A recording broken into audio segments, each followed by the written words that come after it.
Hello students, आज हम लोग स्टार्ट करेंगे जो अपना टॉपिक है परमुटेशन एंड कॉम्बिनेशन में कॉम्बिनेशन हम लोग शुरू करेंगे। ठीक है, तो चलिए स्टार्ट करते हैं। आज का टॉपिक जो है अपना कॉम्बिनेशन। ठीक है, काफ़ी सारी चीज़ें इसमें हो चुकी थी। ठीक है, अभी इसमें हम लोग परमुटेशन वगैरह के बारे में, अभी ऐसा नहीं कि परमुटेशन ओवर हो गया है, बट हाँ पहले कॉम्बिनेशंस को हम लोग देख लेते हैं इधर, फिर आगे हम लोग बात करेंगे। ठीक है, तो आज का जो टॉपिक होगा अपना वो क्या होने वाला है, that is what the combination. Combination, ठीक है, दिस इज़ आवर टॉपिक। तो नेक्स्ट अगर हम लोग इसमें इसके डेफिनेशन से शुरू करते हैं कि कॉम्बिनेशन बेसिकली क्या होता है। अगर हम बात करें कॉम्बिनेशन की, what does it mean, actually इसका मतलब है to select of certain number of objects from a given number of distinct objects. ठीक है, तो जैसे अगर हम बात करें कि कॉम्बिनेशंस की अगर बेसिकली बात करें तो ये क्या कहा जाएगा, अ कॉम्बिनेशन, इसको हम लोग सेलेक्शंस भी बोलते हैं, या इसको कह सकते हैं कॉम्बिनेशन इज अ सेलेक्शन। ठीक है, combination is a selection of some और all objects, some or objects from a number of different object।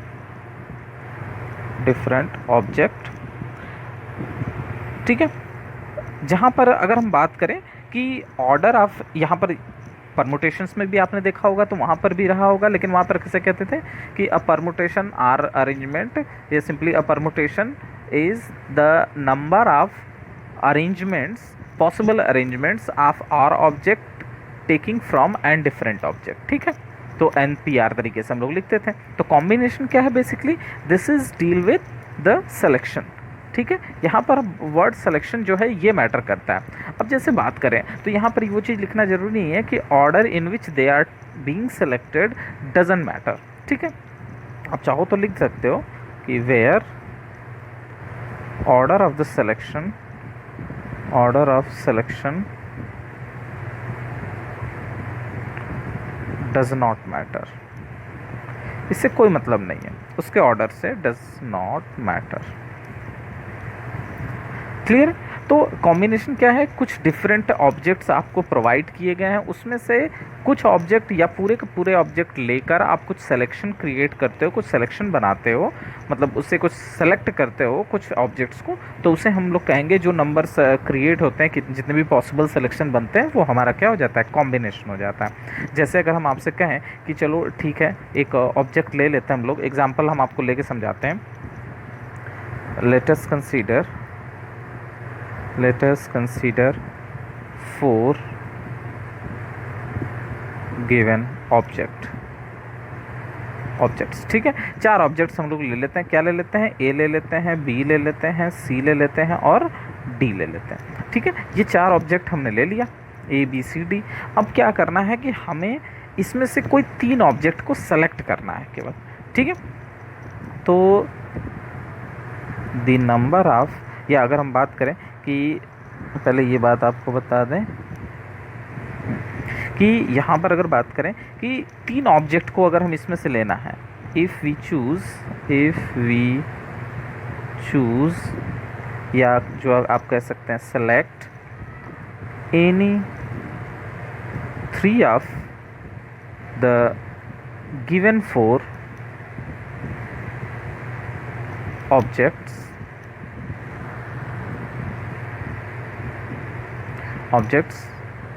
that can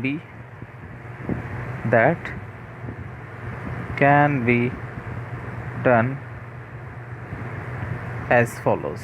किस तरीके से ये काम हम लोग कर सकते हैं बेटा, देखिए हमने क्या लिखा कि अगर हम 3 ऑब्जेक्ट चूज़ करें, किसमें से, जो ये 4 ऑब्जेक्ट दिए गए हैं, कौन कौन, A B C and D, इन चारों में से कोई 3 हमें चूज़ करना है। चलो चूज़ करके हम लोग देखते हैं कि क्या पॉसिबिलिटी मिलती है। ठीक है, तो हम लोग क्या अरेंजमेंट ले सकते हैं भाई, ए बी सी को एक साथ रख सकते हैं, या फिर ए बी सी के बाद आप ले सकते हो बी सी, तो फिर आप बी डी भी ले सकते हो।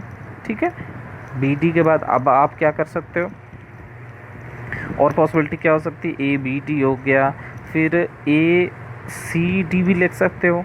ठीक है, मैं आपको ये एक एक प्रैक्टिकली करके दिखा रहा हूँ। तो ए सी डी भी लिख सकते हो, फिर क्या लिख सकते हो, बी सी डी भी लिख सकते हो। ठीक है, और सिलेक्शन की मैं बात कर रहा हूँ। ठीक है, यहाँ पर याद रखना सिलेक्शंस और अरेंजमेंट में फ़र्क होता है। ठीक है, जैसे हम ये कहें ए बी सी सेलेक्ट किया गया है, तो ये एक ही अरेंजमेंट सिलेक्शन है, लेकिन अरेंजमेंट आप कई सारा बना सकते हो। मैं बना के दिखाऊँ आपको। जैसे एक तो ए बी सी खुद हो गया, फिर क्या हो सकता है, बी सी ए हो सकता है, फिर क्या हो सकता है, सी ए बी हो सकता है। बात समझ में आ रही है? तो इनको और भी अच्छा, केवल यही नहीं होंगे, अभी तो और होंगे। तो ए बी सी ए हो गया। तो और अगर आप देखना चाहें तो कितने हो जाएंगे, ए बी सी हो गया, बी सी ए हो गया, अब यहाँ सी ए बी हो गया, फिर ए सी बी हो गया।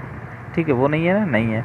फिर बी सी ए तो है, तो बी सी ए ना लेके बी ए सी कर लीजिए, वो हो जाएगा। बी ए सी कहीं है, नहीं है।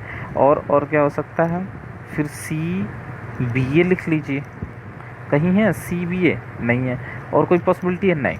तो और वैसे भी फैक्टर 3 है, 3 ऑब्जेक्ट को अरेंज करना, तो फैक्टर 3 तरीके से कर सकते हैं। फैक्टर 3 की वैल्यू कितनी होती है, 6। तो 6 अरेंजमेंट मिलता है, तो 1 2 3 4 5 6, ये 6 अरेंजमेंट हमारे पास आ चुका है। मेरी बात समझ में आ रही है? तो कहने का मतलब ये है कि इसी को हम आगे भी अरेंज कर सकते हैं, बट आप ध्यान रखो बेटा, ये आपका सिलेक्शन नहीं है, ये अरेंजमेंट है। उसमें से केवल एक ही को आप पिक कर लो, वही सिलेक्शन है। जैसे अगर हम ये कहें कि भाई आप क्या करो कि अगर मैं आपको बना दूँ इंडियन क्रिकेट टीम का सिलेक्शन कमेटी का मेंबर बना दो। ठीक है, अब आपको 11 जो प्लेइंग 11 की बात अगर करें तो वो आपको सेलेक्ट करना है। तो देखो, सेलेक्ट कर रहे हो तो आप रोहित शर्मा को पहले सेलेक्ट कर लो, या रोहित शर्मा किसी भी वजह से हो सकता है उनका पेपर जो है वो लास्ट में रखा हो, तो उनको आप लास्ट में 11वें नंबर पे सेलेक्ट करो। कोई फ़र्क नहीं पड़ता वो पहले नंबर पे आप सेलेक्ट हुए या 11वें नंबर पे खेलेंगे, तो जिनका वो पोजीशन है उसी पर खेलेंगे। मतलब वो टीम में है, ये मैटर करता है। बात समझ में आ रही है? वो तो बाद में पिच के से जो एक मैच शुरू होने से पहले ना डिसाइड होता है कि भाई कौन किस नंबर पे खेलेगा and according to their performance. तो वो एक अलग मैटर है डिसाइड करने का। लेकिन आप सिलेक्शन की बात करोगे तो सिलेक्शन में क्या होता है कि वो पहले नंबर पे हो या 11वें नंबर पे हो या बीच के किसी नंबर पे हो, कोई फ़र्क नहीं पड़ता है ना। बट अरेंजमेंट में फ़र्क पड़ जाता है। तो अरेंजमेंट कब होता है, जो आप प्लेइंग 11 में आप जब बैटिंग ऑर्डर डिसाइड करते हो। ठीक है, बैटिंग ऑर्डर डिसाइड करते हो तो कभी कभी देखते होगे कि भाई 1 डाउन पे ही कभी कभी विराट कोहली आ जाते हैं, और कभी कभी 2 डाउन पे भी आते हैं, कभी कभी most of the time opening भी कर देते हैं। ठीक है, तो ये डिपेंड करता है, तो वहाँ पे ऑर्डर मैटर करता है। बट द टीम अगर वो 11 लोग की है तो वो सिलेक्शन जो है वो एक ही होगा, है ना। उसमें आप ऑर्डर चेंज करने से वो सिलेक्शन नहीं बदल जाएगा, मतलब टीम नहीं बदल जाएगी, है ना। बात समझ में आ रही है ना? ठीक है, तो वही तरीके से ये है। तो ये एक सिलेक्शन है आपका। ठीक है, ये दूसरा सिलेक्शन है, ये तीसरा सिलेक्शन है, ये चौथा सिलेक्शन है। केवल ये सिलेक्शन बन के तैयार होते हैं। ठीक है, अरेंजमेंट यहाँ पर नहीं है। मेरी बात समझ में आ रही है? यानी आपने क्या किया, 3 ऑब्जेक्ट चूज़ किया जो 4 दिए हुए ऑब्जेक्ट से उसमें से, और आपने ये कुछ प्रिपरेशन करके दिखाई। अब अगर आप चाहो तो आप कोई और अरेंजमेंट लेके देखो, मतलब कोई और सिलेक्शन लेकर देखो, बेसिकली अरेंजमेंट नहीं। ठीक है, तो कुछ भी आप सेलेक्ट करके देखो, बात वही है। बात समझ में आ रही है? ठीक है, ये समझ में आया कि नहीं कि क्रिकेट टीम में आप जो सेलेक्ट करते हो, सिलेक्शन कमेटी के मेंबर अगर हो और आप ये प्रपोज करते हो कि इनको रखा जाए, तो अगर आप हो सकता है कि आप लेट पहुँचे और आप आखिरी में कहो कि नहीं नहीं ठीक है, कोई नया, मान लो कि कोई नया प्लेयर, अच्छा प्लेयर अगर कोई खेल रहा है, मान लो आईपीएल से अक्सर लोग उठा लेते हैं, जैसे सूरज यादव या कुछ ऐसा ही कोई है, सूर्य कुमार यादव, सॉरी। तो उनको लोग लिए, तो वो पहले, मतलब आप लास्ट में उनको सेलेक्ट करो। तो ऐसा थोड़ी है कि वो लास्ट में आएगा 11वें नंबर पर, 10वें नंबर पर बैटिंग करने के लिए, है ना। उनका जो बैटिंग ऑर्डर है उसके हिसाब से आएगा, बट वो टीम में है, यही बस मैटर करता है। ठीक है, तो वहाँ ऑर्डर, जो ये वर्ड लिखा हुआ है, order of the selection does not matter, ये बहुत बड़ी चीज़ है, क्योंकि ऑर्डर अगर आप मिला दोगे तो वो तो आप परमुटेशन में चले गए। ठीक है, तो मतलब यहाँ पे देखो एक की वर्ड है कॉम्बिनेशन। क्वेश्चन से आप वर्ड प्रॉब्लम जब आप डील करोगे तो आप देखोगे कि सबके जो वर्ड प्रॉब्लम है, चाहे परमुटेशन से रिलेटेड हो चाहे कॉम्बिनेशन से रिलेटेड, सब में सेम है। बट आपको ध्यान वहाँ पर थोड़ा देना होगा, उसके क्वेश्चंस का सेंस क्लियर होगा कि आप सेलेक्ट कर रहे हो, चूज़ कर रहे हो, या आप अरेंज कर रहे हो, या उसके ऑर्डर को आप सर्च कर रहे हो। अरेंज कर रहे हो या ऑर्डर को सर्च कर रहे हो, देन गो फॉर परमुटेशन। और अगर सिलेक्शन पे फोकस है आपका, सेलेक्ट कर रहे हो किसी चीज़ को, then you have to go with the combination. ठीक है, बात समझ में आ रही है। तो यहाँ पर इस तरीके से चीज़ें आप कर सकते हैं। अब यहाँ पर अगर हम लोग बात करें, अब इसी चीज़ को हम लोग जनरली देखते हैं कि क्या कर सकते हैं हम लोग इसको। तो अलग तरीके से लाइक अगर हम इसमें आगे बात करें कि ये जो चीज़ें हम लोग ने की हैं इन जनरल, तो इसको अगर हम अरेंज करेंगे तो क्या हो सकता है, क्या लिख सकते हैं ऐसा कुछ। देखो, नंबर ऑफ जो परमुटेशन है, दोनों को मैं रिलेट कर रहा हूँ, ठीक है। तो नंबर ऑफ परम्यूटेशन ये जो है that is equals to what. आप देखो यहाँ पर हम जो अपने ही क्वेश्चंस को ले लेते हैं, पहले इसी पर बात कर लेते हैं। तो यहाँ पर आप देखो, आपको 4 ऑब्जेक्ट दिए गए थे, ठीक है। तो आपने क्या किया, इसमें अगर हम परमुटेशन बनाए, मैं ध्यान रखना मैं कॉम्बिनेशन की बात नहीं कर रहा हूँ, अगर हमने परमुटेशन बनाए तो क्या लिखा, number of selection, number of selection of 3 object out of 4, ठीक है। 4 में से 3 को आपने सेलेक्ट किया, ठीक है। ये आपका सिलेक्शन हुआ। लेकिन अगर उसी सिलेक्शन को आप अरेंज कर दो बेसिकली, ठीक है, जब आप अरेंज कर दोगे तो क्या हो जाएगा, उसी में हम लोग इसको मल्टीप्लाई अगर कर दें कि उसको पहले यहाँ पे सेलेक्ट कर लिया हमने, देखो ऐसे ऐसे सेलेक्ट कर लें हम लोग, फिर इसी को एक एक करके इन सबको क्या करें, अरेंज करने लगे, इसको भी करके एक एक क्या करें, अरेंज करने लगे, ठीक है। तो नंबर ऑफ सिलेक्शन कर लिया 4 में से 3 ऑब्जेक्ट्स का। अब क्या कर रहे हैं, आप उसको अरेंज कर रहे हो, तो number of arrangement, number of arrangement of 3 object out of 4, ठीक है। तो ये टोटल आपको मिलके देगा नंबर ऑफ परमुटेशंस, ठीक है। मेरी बात समझ में आ रही है। तो अब इस तरीके से अगर हम लोग देखें अपने क्वेश्चंस में फॉर एबव क्वेश्चंस, तो इसमें क्या हो जाएगा आपका, तो नंबर ऑफ सिलेक्शन आपने किस तरीके से किया, 4 में से जो अगर आप परमुटेशन की बात करें तो नंबर ऑफ सिलेक्शन आपका कितना था, 1 सिलेक्शन, 2 सिलेक्शन, 3 सिलेक्शन, 4 सिलेक्शन, तो ये 4 हो गया इनटू, और number of arrangement of 3 object out of 4 object, यानी 4 में से 3 ऑब्जेक्ट को अरेंज करने का तरीका क्या होता है, एन ऑब्जेक्ट्स में अगर आर ऑब्जेक्ट को अरेंज करना है तो एन पी आर तरीके से करते हैं, तो ये हो जाएगा 4p3 तरीके से हो जाएगा, ठीक है। जो भी इसकी वैल्यू हो जाएगी आपकी क्या हो जानी है, 4 इंटू ये क्या हो जाएगा फैक्टोरियल 3, तो 4 इंटू 6 यानी टोटल 24, ठीक है। अब अगर आप डायरेक्ट नहीं भी निकालते हैं तो भाई आपको कहा जाता है कि 4 है आपके पास, उसमें आप कितने तरीके से आप उनको अरेंजमेंट आप निकाल सकते हो, तो ये इस तरीके से आप टोटल अरेंजमेंट फाइंड कर सकते थे। तो इसी चीज़ को अब मैं जनरलाइज कर रहा हूँ, मेरी बात समझ में आ रही है।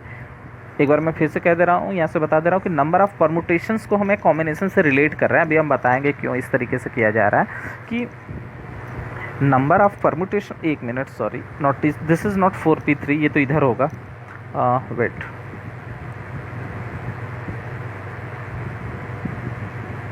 है ना, दिस इज़ नॉट 4p3, यहाँ पर जो होगा this is what actually factorial 3, ये है आपका 4p3 ना, this is your 4p3 number of permutation जो हम लोग शॉर्टकट निकालते हैं। तो मैं यहाँ पे इतना क्यों तामझाम करके बताया, मैं एक्चुअली ना रिलेट करना चाह रहा हूँ परमुटेशन को कॉम्बिनेशन के साथ, ठीक है। कैसे कर सकते हैं, चलिए मैं आपको इसी चीज़ को जनरलाइज जो हमने किया है इसको करके दिखाता हूँ। तो इन जनरल अगर हम बात करें तो इन जनरल अगर हम लोग बात करेंगे तो number of permutations, number of permutation अगर हम लोग बात करेंगे तो वो क्या हो जाएगा, इसका मतलब ये है कि नंबर ऑफ़ परम्यूटेशन का मतलब नंबर ऑफ़ सिलेक्शन ऑफ, यही चीज़ यहाँ पे जैसे था, तो number of selection of r object, ठीक है, from n given object, obviously distinct होगा, ठीक है। तो वो सारी चीज़ें आप समझ रहे हो, एंड डिस्टिंक्ट ऑब्जेक्ट्स ये हो गया, इनटू कितने तरीके से आप उसको अरेंज कर सकते हो। मान लो आर अगर है, ठीक है, तो फैक्टोरियल आर तरीके से आप अरेंज कर सकते हो। भाई 3 ऑब्जेक्ट को करना था तो फैक्टोरियल 3 तरीके से हमने किया, है ना, नंबर ऑफ अरेंजमेंट फैक्टोरियल 3 तरीके से किया। और अगर 4 ऑब्जेक्ट को करना है तो फैक्टोरियल 4 तरीके से, R ऑब्जेक्ट को अगर करना है तो फैक्टोरियल R तरीके से अरेंज कर सकते हैं। ये तो बेसिक चीज़ है परमुटेशन में आपको बताया गया। अब हम नंबर ऑफ परमुटेशन की बात करें तो इसका सिंबलिक फॉर्म में हम लोग क्या इसको लिखते हैं, इसको लिखते हैं NPR। और ये अगर हम जैसे n में से r ऑब्जेक्ट को अरेंज करना है तो NPR लिखते हैं, उसी तरीके से n ऑब्जेक्ट्स में से r ऑब्जेक्ट को सेलेक्ट करना है तो उसको NCR लिखेंगे। ठीक है, ये नोटेशन है उनका, और ये फैक्टोरियल r एज यूजुअल। अब यहाँ से अगर हम बात करें कि NCR की वैल्यू क्या होगी तो it will be NPR upon factorial r। मतलब इसका मतलब ये कि NCR इक्वल्स टू NPR की वैल्यू क्या होगी, फैक्टोरियल n है ना, upon factorial n minus r। ठीक है, और ये अपॉन में है तो इसको इनटू करके हम लोग आगे कर दें। ठीक, तो this is the formula for selecting r distinct object from n given distinct object. ठीक है, n ऑब्जेक्ट से r ऑब्जेक्ट को सेलेक्ट करने का तरीका NCR कहलाता है, और ये होता कितना है, factorial n upon factorial r into factorial n minus r। Clear है, and this is your NCR। समझ में आ गई बात। ये जनरल आपका नोटेशन है, और ऑब्वियस बात है आपको पता होगा कि n ये सब बताने की ज़रूरत नहीं कि n क्या होगा आपका, सारा नेचुरल नंबर होगा, r क्या है आपका, वो होल नंबर हो सकता है। ठीक है, और साथ ही साथ और भी क्या बात कि ये बराबर भी हो सकता है of course.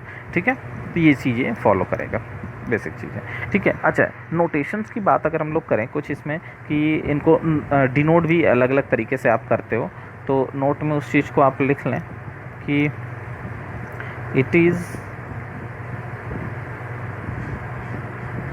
Generally denoted by, एक तो NCR ये प्रॉपरली ऐसे लिखते हैं, कभी कभी ऐसे लिख दिया जाता है, ऐसे ब्रैकेट में n और r इस थोड़ा सा नीचे करके, या कुछ कभी कभी आप देखेंगे किसी किसी बुक में तो ऐसे भी लिखा जाता है CN ऑफ r, तो इसका मतलब सब तीनों का मतलब एक ही है।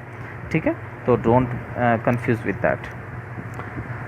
ओके, तो अब इसको नंबर 1 कर सकते हैं। कुछ प्रॉपर्टीज़ हैं उसको मैं ऐसे ही लिख दे रहा हूँ, आप जानते होंगे, जैसे NC0 इसकी वैल्यू हो या NCN की वैल्यू हो, इन सब की दोनों की वैल्यू आपकी क्या आ जाएगी, 1 आ जाएगी। अच्छा, NC0 क्या बतलाता है, ये बतलाता है नथिंग सेलेक्टेड। ठीक है, ये कब हम लोग यूज़ करते हैं, सेलेक्टिंग नथिंग, हमें कुछ नहीं सेलेक्ट करना है, तो n में से हमने कुछ सेलेक्ट नहीं किया, 0 सेलेक्ट किया। और इसको हम लोग क्या कर सकते हैं, मतलब selecting all object, selecting all object, पूरा का पूरा सेलेक्ट कर लिया। ठीक है,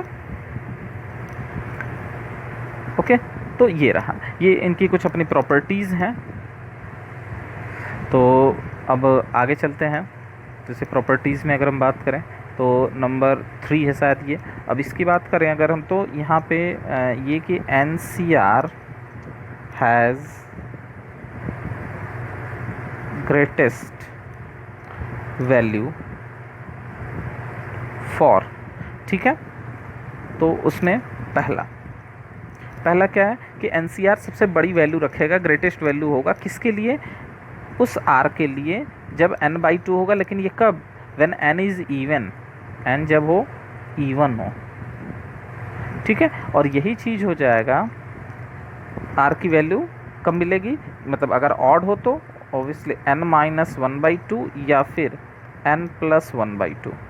ठीक है, और ये कब के लिए, व्हेन n इज़ ऑड। ठीक है, तो NCR has the greatest value for R equal to इतना ये।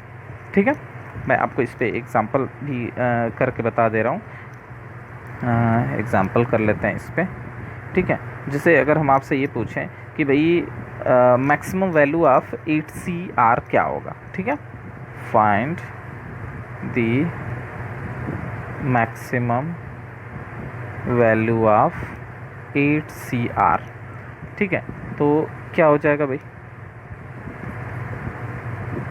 तो मैक्सिमम वैल्यू ऑफ 8CR। अब देखो क्वेश्चन ये क्या कह रहा है, n पे डिपेंड करता है ना, NCR की ग्रेटेस्ट वैल्यू किस पे डिपेंड करती है, n पे। तो हियर n इक्वल टू कितना बेटा, n इक्वल टू 8 है, जो कि क्या है आपका, इवन है। ठीक है, इवन है, तो देयरफॉर इसके लिए आर की अगर हम वैल्यू सेलेक्ट करें तो क्या हो जाएगा 8/2 यानी 4, तो आर के जगह पे आपका 4 हो जाएगा।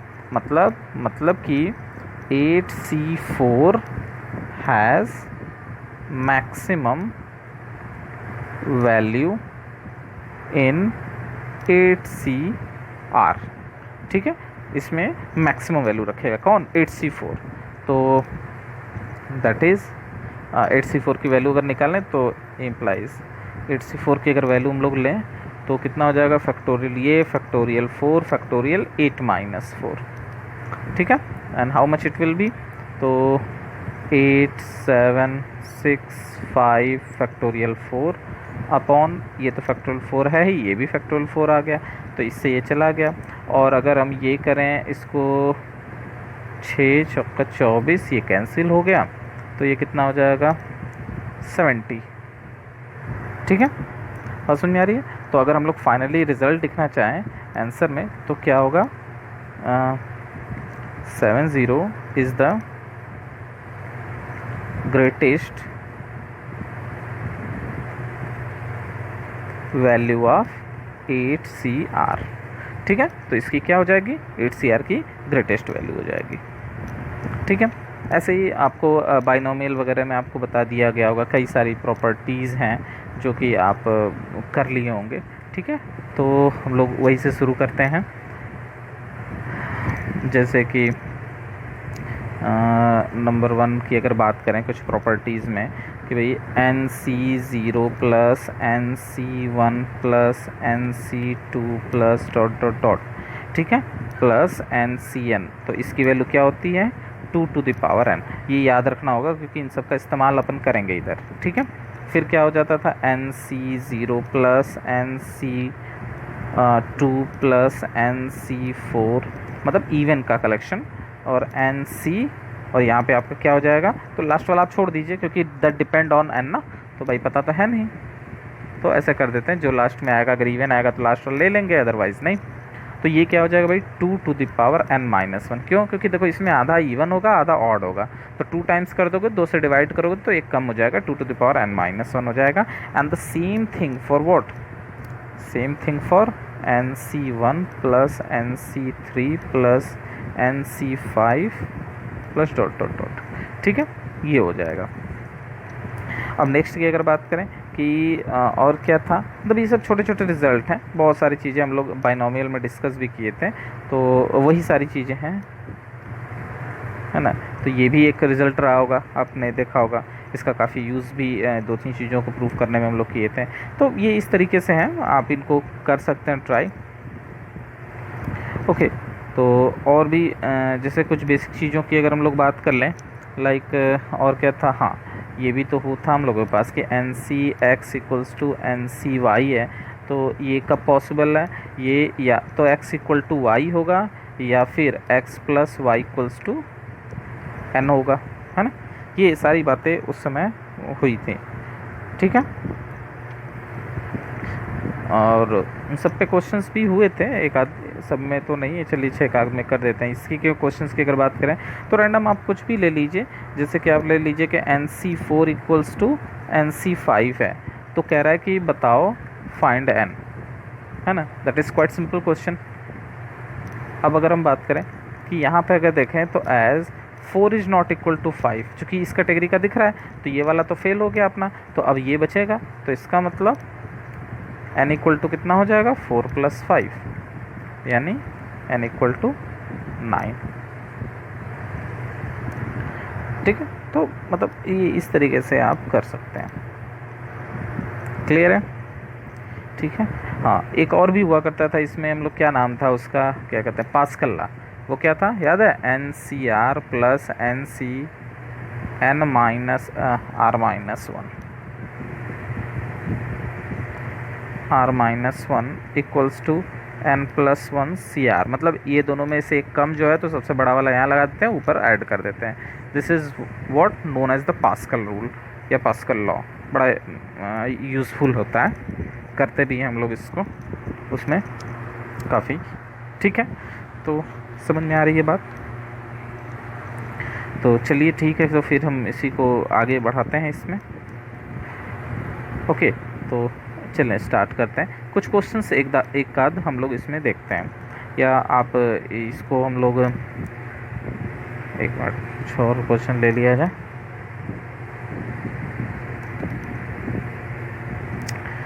ओके चलें ठीक है। तो इस पर बेस्ड क्वेश्चंस की अगर हम लोग बात करें तो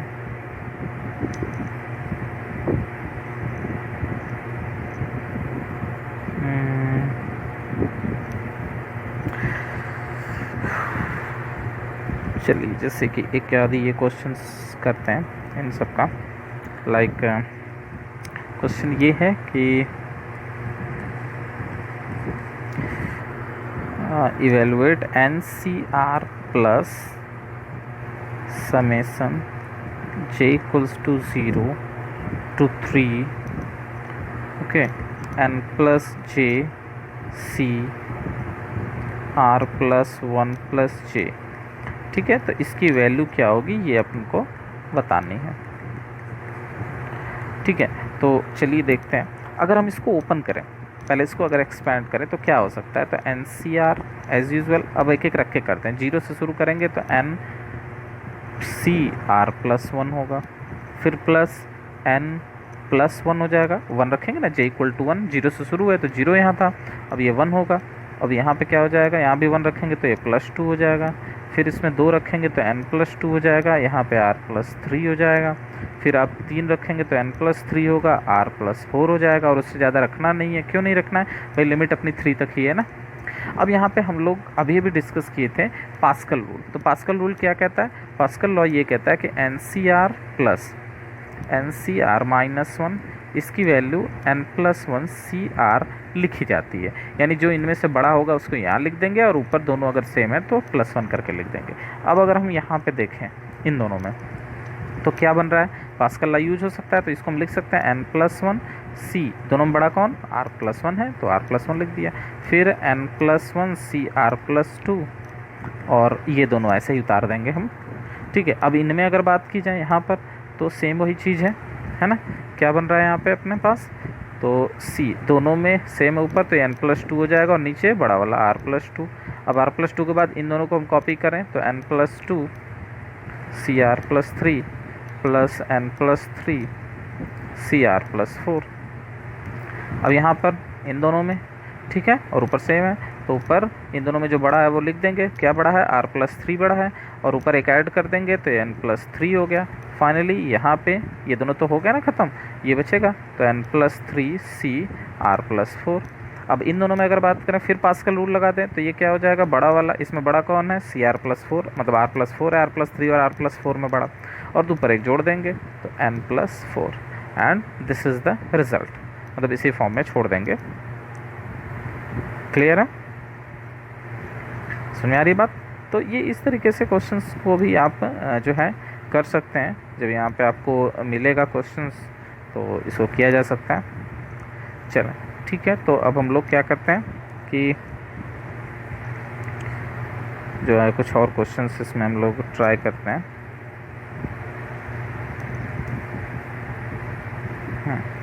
ओके, तो जैसे कि ओके नेक्स्ट एक और क्वेश्चन लेते हैं अपन। क्वेश्चन क्या है भाई, क्वेश्चन अपने पास ये है कि if n plus 1 CR plus 1 ratio NCR ratio n minus 1 CR minus 1, this is 11:9 6:3। ठीक है, ये है। तो कह रहा है कि find the value of n into r।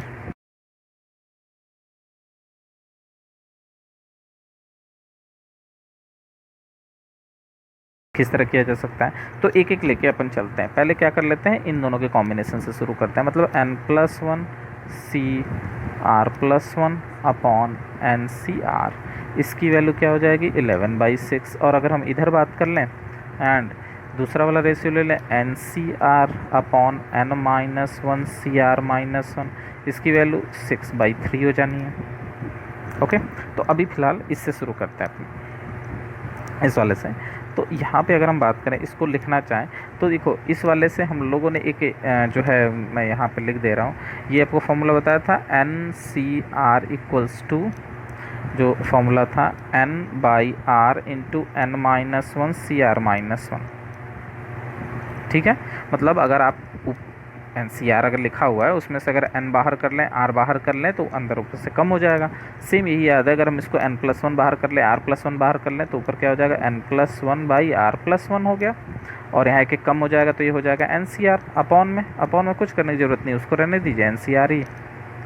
क्यों? क्योंकि आप देखेंगे कि दिस विल गोज़ आउट, है ना। सो फाइनली क्या बन जाएगा अपने पास, ये दोनों के कैंसिल होने के बाद, तो ये क्रॉस मल्टीप्लिकेशन आप कर देंगे अगर, तो 6n+6 equals to 11r+11। So finally 6n-11r equal to 5, equation 1। ठीक है, इससे बना। अब बात करेंगे यहाँ से, इधर अगर हम बात करें तो सेम वही चीज़, N/R बाहर करें तो यहाँ से बनेगा N-1 CR-1, अपॉन में N-1 CR-1 पहले से अवेलेबल है, तो इसमें क्या होगा, ये और ये कैंसिल हो जाएंगे, और जैसे ही ये कैंसिल होंगे और इधर 6/3 है ही, क्रॉस मल्टीप्लिकेशन करेंगे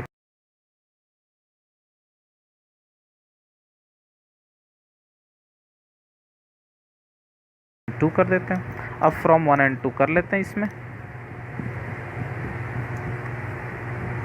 फ्रॉम इक्वेशन 1 and 2। तो इक्वेशन 1 और 2 से क्या गया, n इक्वल टू 2r रख देते हैं, तो 6 time 2r minus 11r equal to 5, यानी r की वैल्यू कितनी हो गई, 5 हो गई। ठीक है, ये 12 माइनस r आएगा, r की वैल्यू 5, और अगर r की वैल्यू 5 है तो फ्रॉम 2 अगर हम लोग देखें तो n की वैल्यू कितनी हो जाएगी, 10 हो जाएगी। तो फाइनली अपने को क्या चाहिए, n इंटू आर चाहिए, तो वो कितना हो गया, 10 इंटू 5, तो आंसर क्या आ जाएगा, 50, and this is our the answer. ठीक है, समझ में आ रही बात, इजी है ना। ठीक है, तो इसी तरीके से आप यूज़ करके क्वेश्चंस को आप करिएगा। ओके, तो आगे बढ़ा जा। चलिए, अब थोड़ा सा क्वेश्चंस के स्ट्रक्चर्स को हम लोग चेंज करते हैं। अब इस टाइप के क्वेश्चंस जो होंगे वो आप कर लीजिएगा खुद। नेक्स्ट अब हम लोग आगे बढ़ते हैं। So the next question is our question ये है कि अपने पास जो है मान लो 52 प्लेइंग कार्ड है ना, जो ताश के पत्ते होते हैं, प्लेइंग कार्ड है ना, और उसमें से क्या करना है, हमें 4 कार्ड सेलेक्ट करना है। ठीक है, तो जैसे क्वेश्चन की अगर बात करें तो लिखा जाए तो व्हाट इज़ द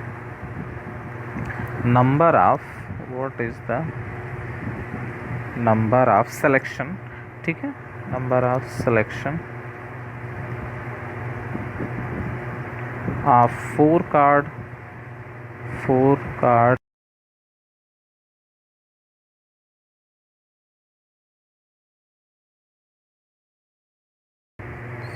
ठीक है, ये हमारे पास है।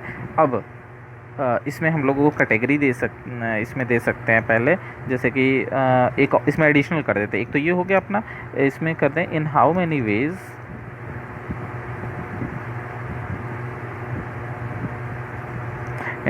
Veg of these number 1। इसमें ये कि 4 cards are of the same suit. ठीक है, सेम सूट के हों। ठीक है, अभी हम बताते हैं, इस पर डिस्कस करेंगे। फिर मान लो 4 cards are of from the different suit. मान लो एक पहला सेम सूट का निकाल लो, फिर डिफरेंट सूट्स का निकाल लो, है ना। नेक्स्ट और क्या क्वेश्चंस में पॉसिबिलिटी हो सकती है, मान लो 4 मतलब all are, basically all are लिखो, ज़्यादा सही है। ऑल आर फेस कार्ड, सब के सब फेस कार्ड हो। नेक्स्ट और क्या हम लोग ले सकते हैं कि 2 रेड 2 ब्लैक हों, 2 रेड एंड 2 ब्लैक कर लेते हैं, 2 रेड 2 ब्लैक कर लेते हैं। और all are of the same colour,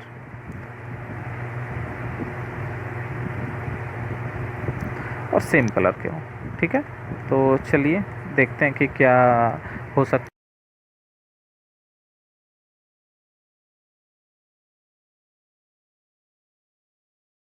से 4 कार्ड अगर निकालने हो 52 कार्ड में से तो कितने तरीके से निकाल सकते हैं?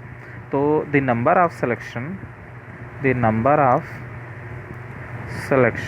selecting, the number of selecting, the number of ways of selecting, basically that will be better, the number of ways of selecting, arrangement का नहीं, selection का, the number of ways of selecting 4 cards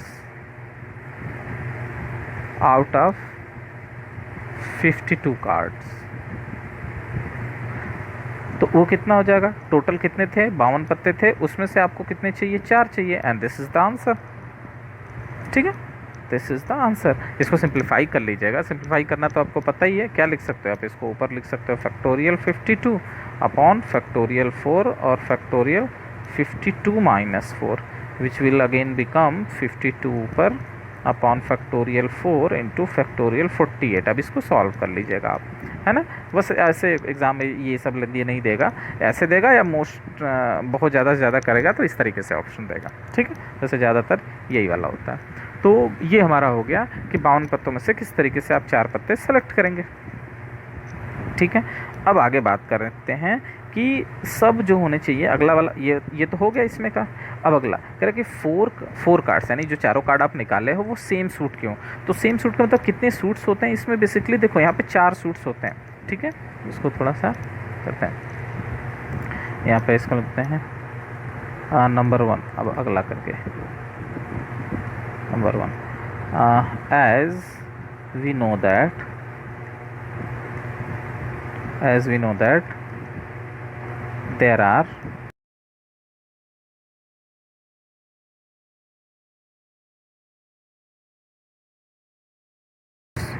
4 suits होते हैं। अगर नहीं मालूम है तो आपके लिए मैं लिख दूँ कौन कौन सा होता है। Diamond, club, spades, heart. ठीक है, बात समझ आ रहा है? लिख दें, चलो लिख दे रहे हैं। Diamond, spades, club and heart. ठीक है, ये 4 क्लब सब 13 के होते हैं। इसमें भी 13 पत्ते होते हैं, इसमें भी 13 पत्ते होते हैं, इसमें भी 13 पत्ते होते हैं और इसमें भी 13 पत्ते होते हैं। टोटल मिला के होगा ना 13 4 जा 52 और टोटल 52 कार्ड होते हैं। खैर, तो ये अगर ये आपको पता होना चाहिए पहले से। ठीक है, तो बेसिक चीज़ें हैं। एनीवे, तो ये सारे इसमें क्या है कि आपके पास 4 सूट्स हैं सबके। तो कह रहा है 4 cards are of the same suit, एक सूट का होना चाहिए। ठीक है, तो अगर आप इस चीज़ को समझो कि तरीका अगर बात करें तो इसको इसमें से मैं वर्ड्स बहुत नहीं लिख रहा हूँ, है ना, मैं आपको बस समझा दे रहा हूँ। मान लो कह सेम सूट का, तो 4 के 4 डायमंड हो सकते हैं। तो 13 में से आप क्या किए? 4 के 4 डायमंड ले लिया आप, मतलब डायमंड वाले में से ही 4 कार्ड ले लिए, तो सेम सूट का हो गया। लेकिन ये जरूरी तो है नहीं कि डायमंड से ही लें, स्पेड से भी ले सकते हो। तो ऑफ कोर्स आप स्पेड से भी ले लो, क्लब से भी ले सकते हो, बेशक ले सकते हो आप, क्लब से भी ले लो, हार्ट से भी ले सकते हैं। हाँ ऑफ कोर्स हार्ट से भी ले सकते हैं। तो क्या ये सब होगा? हाँ, लेकिन आपको 4 ही लेने हैं ना। इस तरीके से अगर आप इसको मल्टीप्लाई लिख दोगे तो ये आप टोटल 16 कार्ड सेलेक्ट कर लिए, है ना। लेकिन आपको क्या करना है? 4 ही कार्ड लेना है, सेम सूट का होना चाहिए। तो इसको वर्ड में कैसे करेंगे? That 4 cards will be are of the suit diamond और स्पेड्स और क्लब, और ये यहाँ उसके लिए था, यहाँ पे अगर हम बात करेंगे तो और हार्ट। तो और यूज होता है तो you know that you have to use the +1 plus sign, है ना।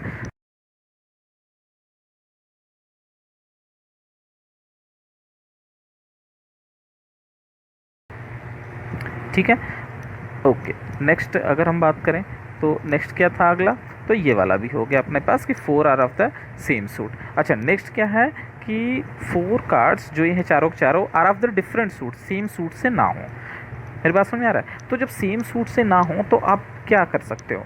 तो मतलब क्या है कि कोई भी एक ही सूट में नहीं जाना चाहिए। तो अभी अगर हम लोग जो देख रहे थे, कितने सूट्स थे, 4 सूट्स थे, सब में तेरे तेरे कार्ड थे। तो क्या करते हैं कि 4 सूट है, हमें 4 ही चाहिए। तो प्रैक्टिकली सोच के देखो, एक इससे निकाल लो, एक इससे निकाल लो, एक इससे निकाल लो, एक इससे निकाल लो, कोई भी कार्ड सेम सूट से नहीं मिलेगा, है ना। मेरी बात समझ में आ रही? यानी एक इसमें से होना चाहिए, और एक इसमें से होना चाहिए, और एक इसमें से, और एक इसमें से, है ना। तो यहाँ पर अगर हम लोग बात करेंगे तो नंबर 2 में अगर बात करें तो यहाँ पे क्या हो जाएगा, 13 में से एक आप ले लो, इंटू दूसरे स्पेड वाले 13 से एक ले लो, फिर तीसरा क्लब वाले 13 से एक ले लो, और फिर हार्ट वाले 13 से एक ले लो, सब में से एक ले लो। और जानते हैं कि NC1 की वैल्यू कितनी होती है, n होती है, 13 आएगा, और 13 4 बार आएगा, तो 13 to the power 4, and this will be the result. कब? When they are of the different suit. ठीक है, ये सब जब डिफरेंट सूट्स का होंगे। ओके, नेक्स्ट क्या है, तो मतलब ये भी हो गया भाई अपना। नेक्स्ट क्या, ऑल और द फेस कार्ड, सारे के सारे क्या है, हमारे फेस कार्ड है। तो टोटली कितने फेस कार्ड्स होते हैं, ठीक है, तो वो मैं आपको बता दूं। टोटली आपके 12 फेस कार्ड है, नंबर 3। तो देयर आर टोटली, अगर हम बात करें, देयर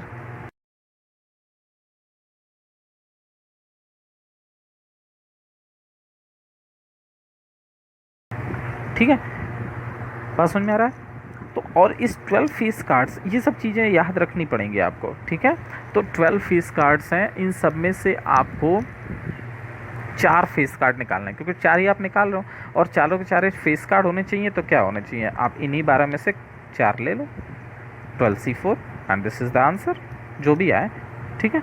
तो this is the possibilities when the all face cards, all the 4 card are the face card. तो टोटली 12 फेस कार्ड हैं, उसमें से आप 4 निकाल लो, तो 12C4 हो जाएंगे आपके, ठीक है। वैल्यू इनको इवेलुएट करके आप फैक्टोरियल वाले मेथड से निकाल सकते हो, ठीक है।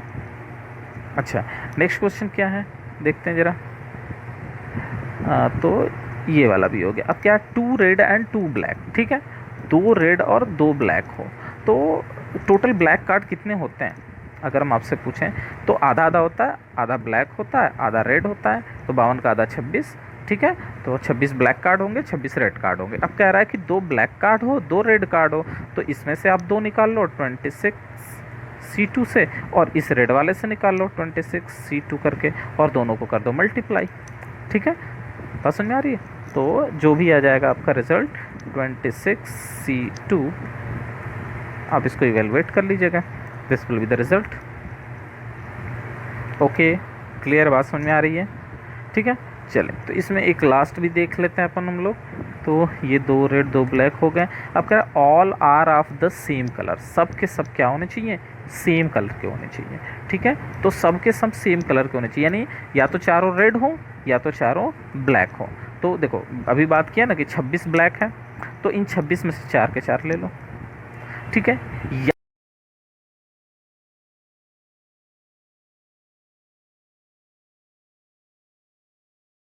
बता चुके हैं इनटू एंड और एक्सक्लूसिव एंड इंक्लूसिव प्रिंसिपल, है ना। तो ये 2 2 मिलके तो ये 4 बनाया, तो इनटू हो गया।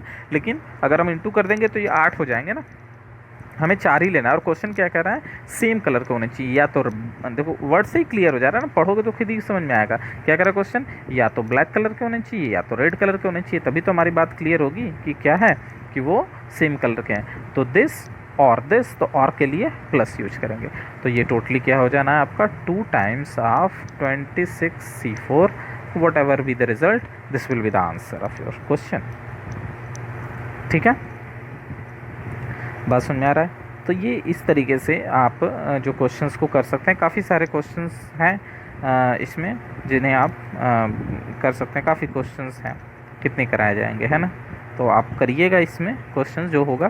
कुछ क्वेश्चंस मैं दे दे रहा हूँ इसमें, like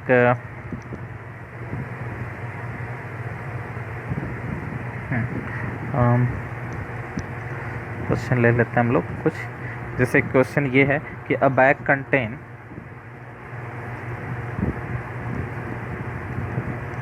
contains 5 black and 6 red ball. ठीक है, all balls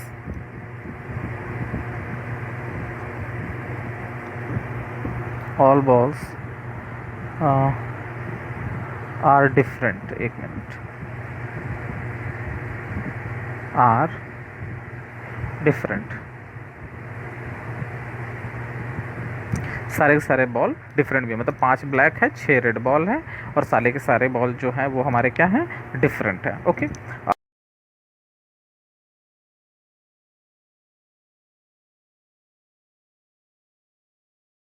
is the number of ways in which 2 black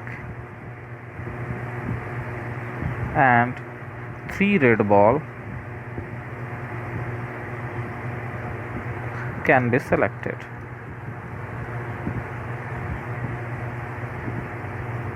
ठीक है, तो ये हमारा क्वेश्चन है, आप इसको सॉल्व करिएगा। ठीक है, और वैसे हो जाएगा मोस्टली, इसमें कुछ है नहीं होगा तो फिर नेक्स्ट वाले क्लास में हम लोग इसमें डिस्कस करेंगे। ठीक है, तो ये आपके लिए होमवर्क है, तो आप इसे करिएगा। ओके, चलिए ठीक है, तो आप इसको करते हैं, नेक्स्ट क्लास में फिर मिला जाएगा। Okay, thank you.